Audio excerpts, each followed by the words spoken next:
Salut tout le monde, c'est Cédric, l'ostéopathe de Corporels. Alors, je vous fais cette vidéo en fait pour vous parler et pour vous aider à comprendre votre pire cauchemar quand vous êtes sportif, que vous soyez amateur ou professionnel, c'est la pubalgie que vous redoutez tous et qui peut être super longue, super casse-tête à soigner, qui ne veut pas vouloir partir, qui s'incruste. Donc du coup en fait j'ai décidé de vous parler de cette pubalgie en fait pour vous aider à la comprendre, parce que ça c'est un premier pas vers la guérison, surtout à l'éviter. Donc dans cette vidéo je vais vous montrer tout un protocole en fait si vous voulez pour la prévenir et faire en sorte de ne pas en avoir.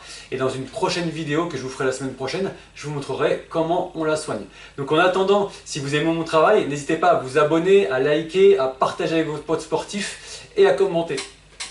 Alors comme vous le savez déjà, en tout cas pour ceux qui en ont déjà eu une ou qui en ont une en ce moment, en fait si vous voulez la pubalgie, elle peut vous faire ressentir une douleur d'apparition progressive au niveau de votre pubis. Alors le pubis c'est l'articulation en fait de votre bassin qui se situe au niveau de votre bas-ventre. D'abord quand vous touchez ici, vous sentez quelque chose d'assez dur, et ben c'est l'articulation du pubis. Et parfois en fait cette douleur elle peut descendre le long de vos adducteurs, à gauche ou à droite, dans votre aine au niveau des testicules, ou alors elle peut même remonter vers vos abdominaux. Et ça c'est relativement facile à comprendre en fait parce que tous ces éléments, si vous voulez, s'insèrent ou sont en lien direct avec le pubis.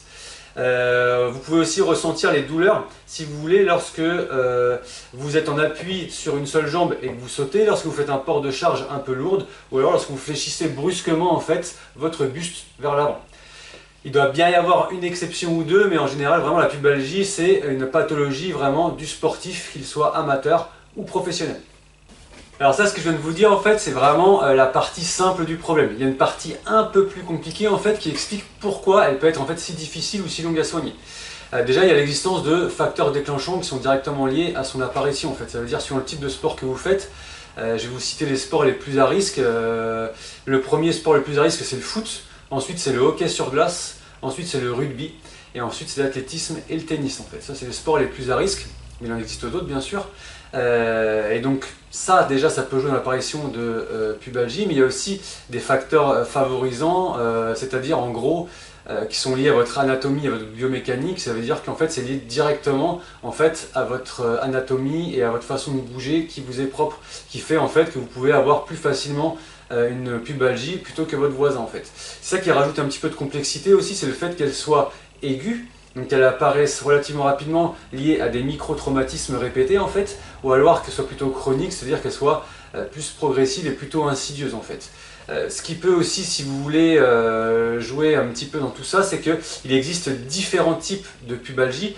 Donc là c'est vrai que c'est un petit peu plus complexe, comme je vous disais tout à l'heure, ça peut être une pubalgie qui est directement, on va dire, musculaire, qui est lié soit à vos abdominaux, soit à vos adducteurs. Et dans ces cas-là, si vous voulez, on va faire un traitement qui est plutôt médical. Ou alors c'est une pathologie qui est liée, c'est votre pubalgie est plutôt liée à un problème au niveau du canal inguinal. Donc c'est la partie qui se situe dans l'aine ici à ce niveau-là. Et bien là, éventuellement, on aura plutôt recours à un traitement chirurgical.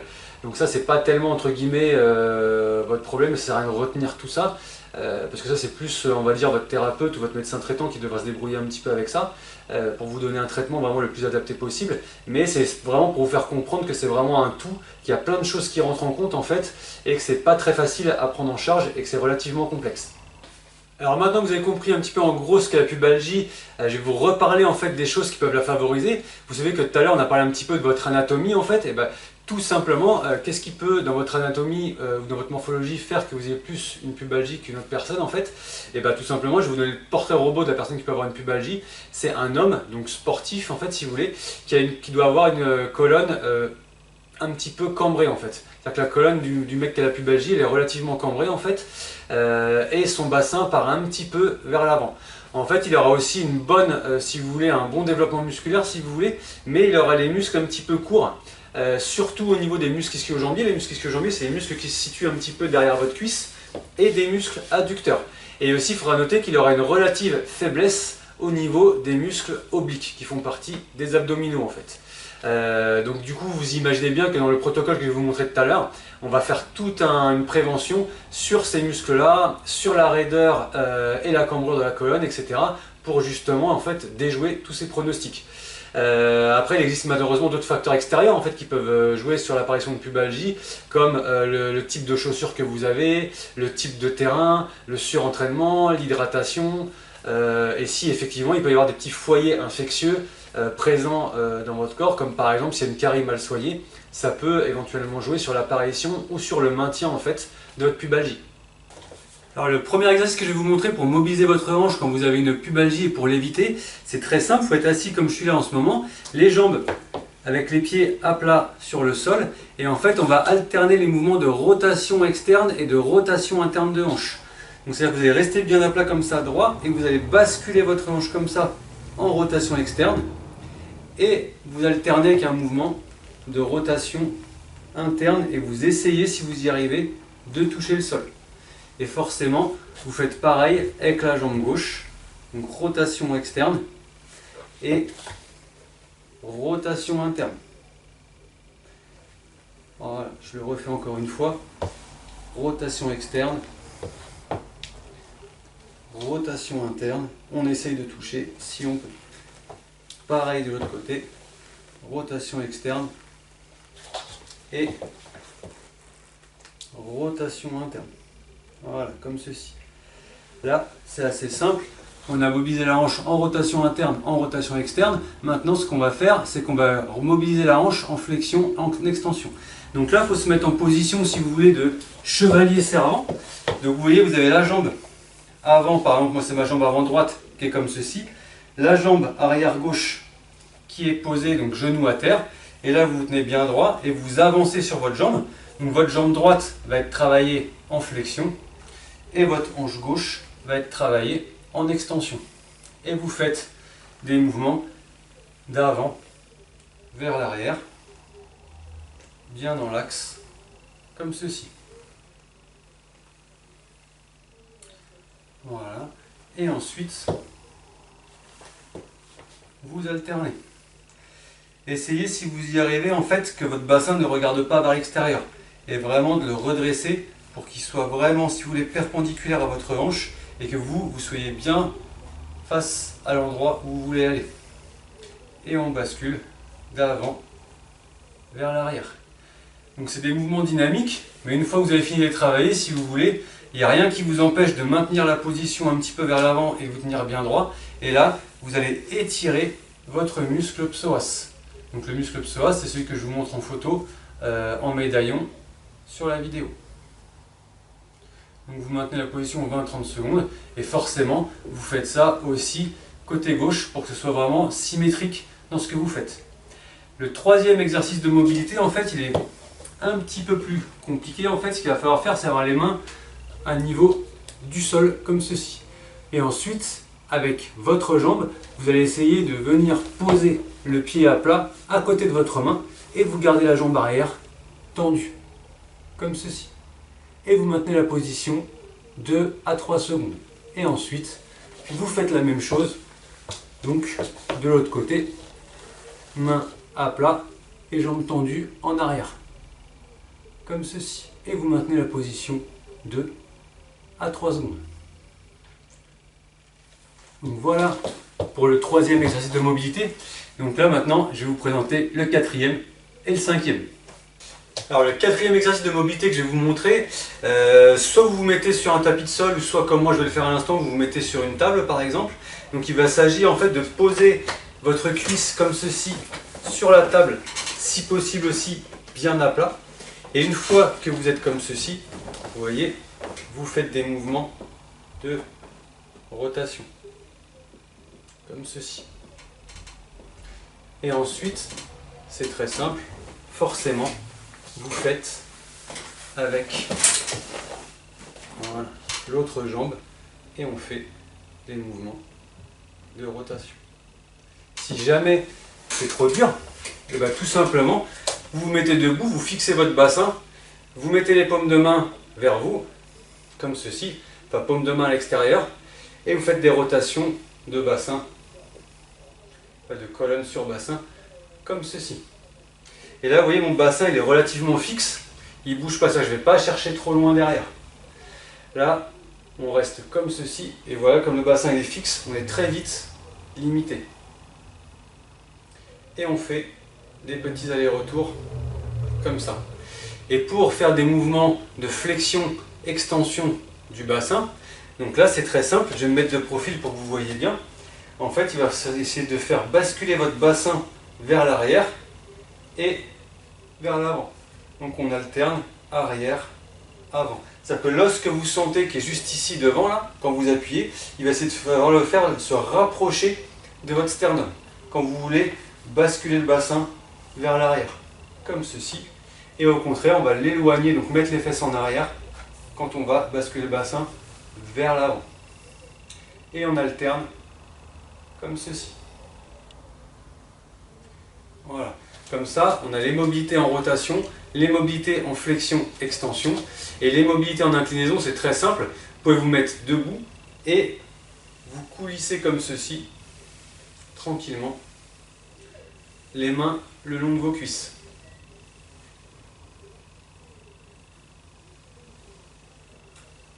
Voilà pour le 5e exercice de mobilité. Voilà, maintenant que je vous ai rendu tous super jaloux avec ma super souplesse de hanche, on va attaquer un truc un peu plus dur, on va faire un peu moins les malins, on va faire un petit peu d'abdos parce qu'effectivement, comme les abdos, une grosse partie s'insère sur le pubis, notamment les grands droits que je vais vous montrer maintenant, vous pouvez voir en médaillon, comment les travailler. Ça va être hyper important effectivement pour prévenir l'apparition de la pubalgie et qui est vraiment en fait un équilibre entre les muscles abdominaux, les grands droits, donc les obliques et les adducteurs. Donc du coup, ce qu'on va faire, on va d'abord travailler un petit peu ce qu'on appelle le gainage. Ça, c'est hyper important parce que ça respecte vraiment la physiologie de vos muscles abdominaux qui sont des muscles en fait de résistance. Et donc du coup, le gainage, ça permet de vraiment travailler dans ce sens-là. Donc du coup, ce qu'il faut faire, je pense que vous connaissez tous à peu près, c'est classique. Vous vous mettez en fait face contre le sol. Donc là, moi je suis contre ma table, vous pouvez le faire au sol, sur un tapis de sol, sur une table, comme vous voulez.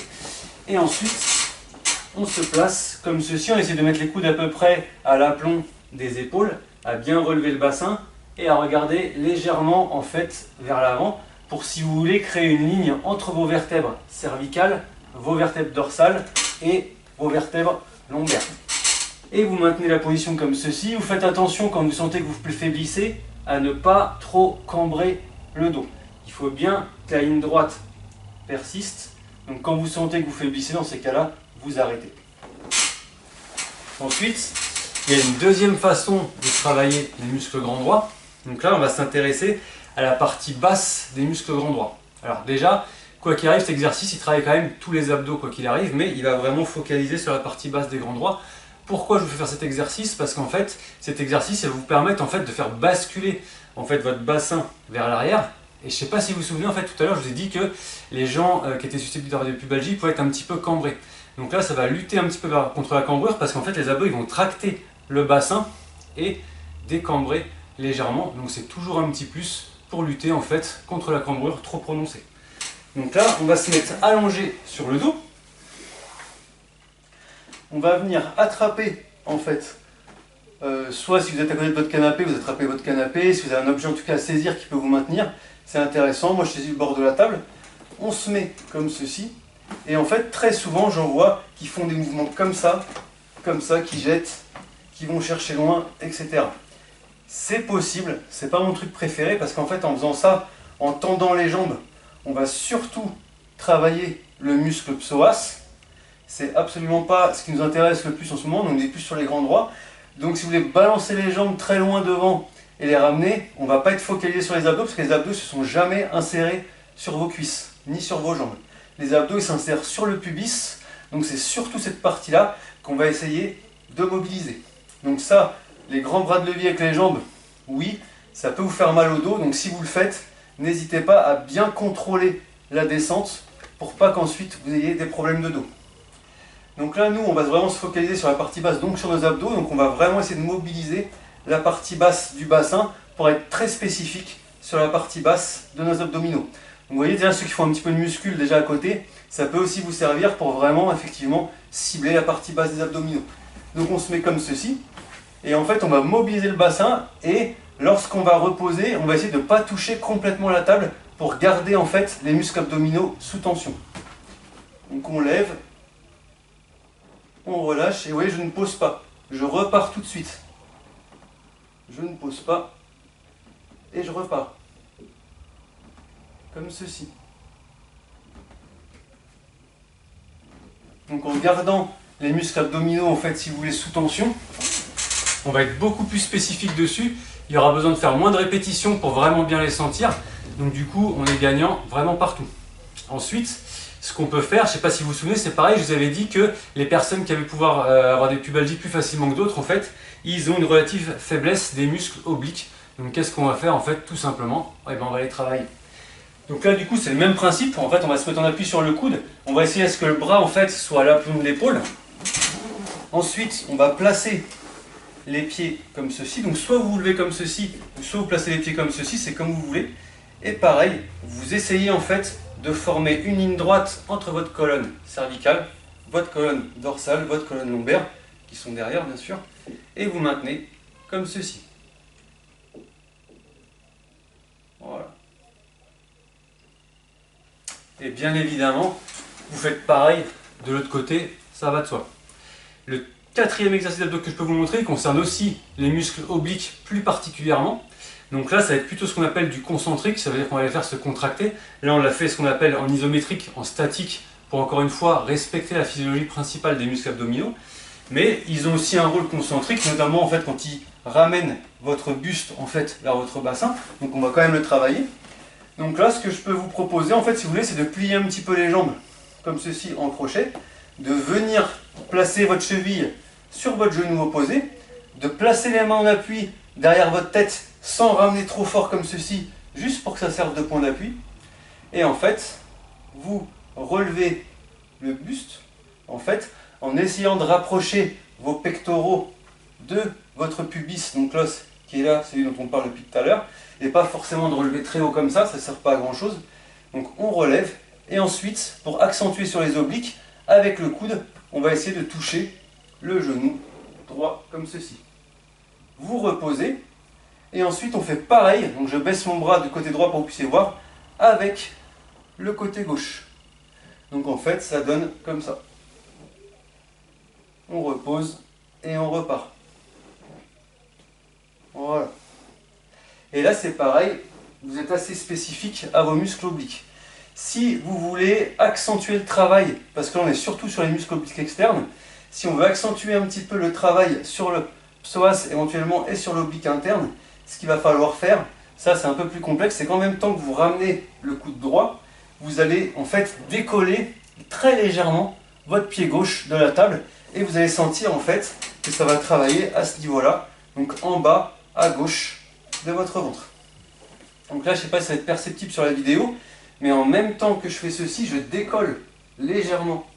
Là, je l'exagère un petit peu pour que vous puissiez bien le voir, la jambe. Et donc du coup, je sens que ça travaille vraiment ma partie basse et gauche de mon abdomen, ainsi que la partie haute et droite. Donc là, on est vraiment sur l'oblique externe et l'oblique interne. Voilà, comme ceci. On décolle. Et pareil, quand on arrive au niveau de la jambe droite, on essaye de la ramener un petit peu comme ça. Comme ça, on a de la tension de tous les côtés en même temps qu'on fait le mouvement. Donc quand je vais vers la gauche, je décolle un peu. Quand je vais vers la droite, je fais bouger un peu ma jambe comme ceci. Et forcément, vice versa, de l'autre côté, on décolle légèrement. Voilà. Donc j'espère que j'ai été assez clair sur l'explication. De toute façon, si j'ai pas été assez clair, que je vois que j'ai raconté n'importe quoi, vous n'avez rien compris à ce que j'ai dit, vous me laissez en commentaire et je vous réponds pour essayer d'éclairer un petit peu mieux votre lanterne. Le dernier exercice d'abdos que je vais vous raconter, que je vais vous montrer en fait, c'est un exercice qui va allier, si vous voulez, le côté statique, donc de la contraction isométrique, donc statique, et le côté un petit peu dynamique. Donc ça c'est pareil, vous avez déjà dû le voir un petit peu en salle de sport. C'est la même position, si vous voulez, que pour le gainage des abdos, sauf que cette fois-ci on va être un petit peu plus dynamique parce qu'on va faire rentrer les jambes en jeu. Ça veut dire qu'en fait avec notre genou gauche, on va essayer de le diriger vers le bras droit, et le genou droit, on essaiera de le diriger vers le bras gauche. Je vous montre, c'est comme ceci. Voilà, on va chercher et on revient. Comme ceci. Comme ça, vous travaillez vraiment les grands droits et les obliques. Donc là, on est assez complet sur la partie abdominale. Donc maintenant, je reprends 3 secondes mon souffle et je reviens tout de suite. Alors cette fois, on va repartir un petit peu sur de la souplesse. Donc cette fois, ce ne sera pas de la souplesse articulaire, ce sera plus de l'étirement musculaire. Parce que ce dont on a parlé tout à l'heure, en fait, c'est vrai qu'effectivement, les muscles en général qui sont un petit peu courts quand on a une pubalgie, ce sont les muscles ischio-jambiers qui sont derrière votre cuisse, comme vous pouvez voir sur la photo, et les muscles adducteurs qui sont vraiment sur les côtés. Toujours pareil, vous pouvez les voir sur la photo que je viens de vous montrer. Donc comme ça, vous pouvez vraiment les cibler facilement. Donc pour les étirer, je vais vous montrer 2 étirements chacun. Il y a plein de façons de les étirer. Mais je vais vous en montrer 2 chacune, comme ça vous aurez un petit peu le choix de faire ce que vous voulez. Donc ce qu'il faut faire pour étirer les muscles ischio en premier, c'est poser la jambe sur une structure, pas forcément très haute, ça sert à rien, et ensuite vous vous tenez bien droit. Et rien que le fait de vous tenir droit, et en fait si vous voulez de rapprocher, en fait de tourner votre bassin en direction de votre cuisse, vous allez déjà sentir que ça tire en fait. Et une fois que vous êtes comme ceci, vous ne faites pas comme ça, comme je peux le voir très facilement ou très souvent sur les terrains de sport, ça ne sert à rien, parce que les ischios ils ne s'insèrent pas sur la colonne, donc ça ne sert à rien de pencher comme ça. Les ischios ils s'insèrent sur les 2 os sur lesquels vous vous asseyez, donc c'est ces 2 os là qu'on va essayer de faire basculer un petit peu vers l'arrière. Donc vous restez bien droit et vous vous penchez vers l'avant. Et vous voyez, rien que là, bon j'ai pas une souplesse légendaire, mais rien que là, on sent déjà que ça tire bien et qu'on est spécifique à nos muscles ischio-jambiers. Et en plus, on ne met pas notre dos en porte-à-faux, donc c'est hyper intéressant. Donc vous vous maintenez comme ça et vous maintenez un petit peu la position. Si justement malgré ça, en plus d'étirer les ischios, vous voulez étirer ce qu'on appelle la chaîne postérieure, donc vos muscles un petit peu du bas du dos, et bien dans ces cas-là, vous pouvez le faire debout et ensuite vous commencez par enrouler votre cou, vos épaules et votre bas du dos et vous allez chercher en fait comme ceci le plus bas possible et vous maintenez la position. Donc là vous allez sentir qu'effectivement ça peut même tirer dans les mollets, l'arrière des cuisses au niveau des ischios qu'on veut cibler et dans le bas du dos.